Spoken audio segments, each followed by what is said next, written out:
বাংলাদেশে জবাবদিহিমূলক একটি সরকারের দরকার এবং এই জবাবদিহি সরকারের জন্য একটি ভালো নির্বাচনের দরকার এবং এই ভালো নির্বাচনের জন্য বেগম খালেদা জিয়া মৃত্যুর খুব কাছাকাছি থেকে ফিরে এসেছে।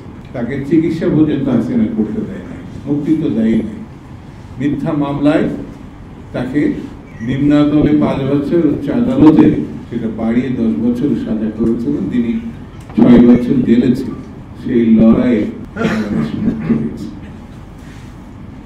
সেই মুক্তির বাস্তব ভিত্তি আনুষ্ঠানিকভাবে দিতে হলে একটি নির্বাচিত সরকার প্রতিষ্ঠা করতে হয়।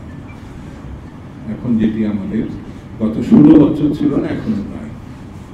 সরকার বলেছে তারা প্রতিশ্রুতিবদ্ধ 26 সালের জানুয়ারি মাসে নির্বাচন করবে। আমরা সরকারকে অভিনন্দন জানিয়েছি, ধন্যবাদ জানিয়েছি। আমরা বলেছি যত কিছু বাধা বিপত্তি আসুক না কেন বিএনপি সরকারের পাশে আছে, অন্যান্য রাজনৈতিক দলগুলো আছে। কিছু কিছু খুচরা পার্টি তারা অবৈধভাবে কিছু কিছু মন্ত্রণালয় নিয়ন্ত্রণ করছে এবং সেটাকে নিজেদের সম্পত্তি বলে মনে করছে। আমরা জানি যে নির্বাচন হলে তাদের সম্ভাবনা তো নাই, তাদের ভরাডুবি হবে। সেই জন্য তারা নির্বাচন চাচ্ছে।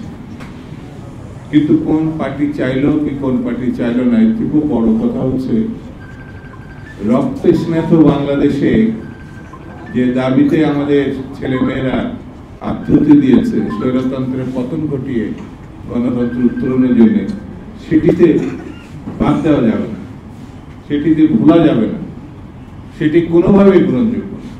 সেই জন্যে বন্ধুরা, আমি বেশি বক্তৃতা করবো না।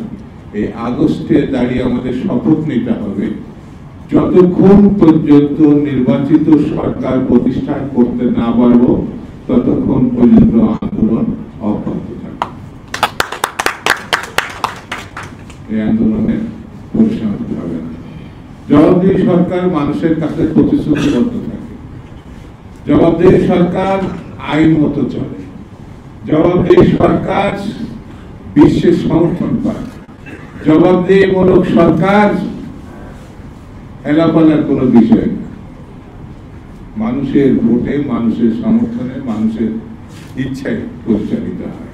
সেই জন্য আগামী দিনে আমাদেরকে একটি গণমুখী রাজনৈতিক ব্যবস্থাপনা যদি প্রতিষ্ঠা করতে হয় তাহলে অবশ্যই নির্বাচিত একটি সরকার প্রতিষ্ঠা করতে হবে।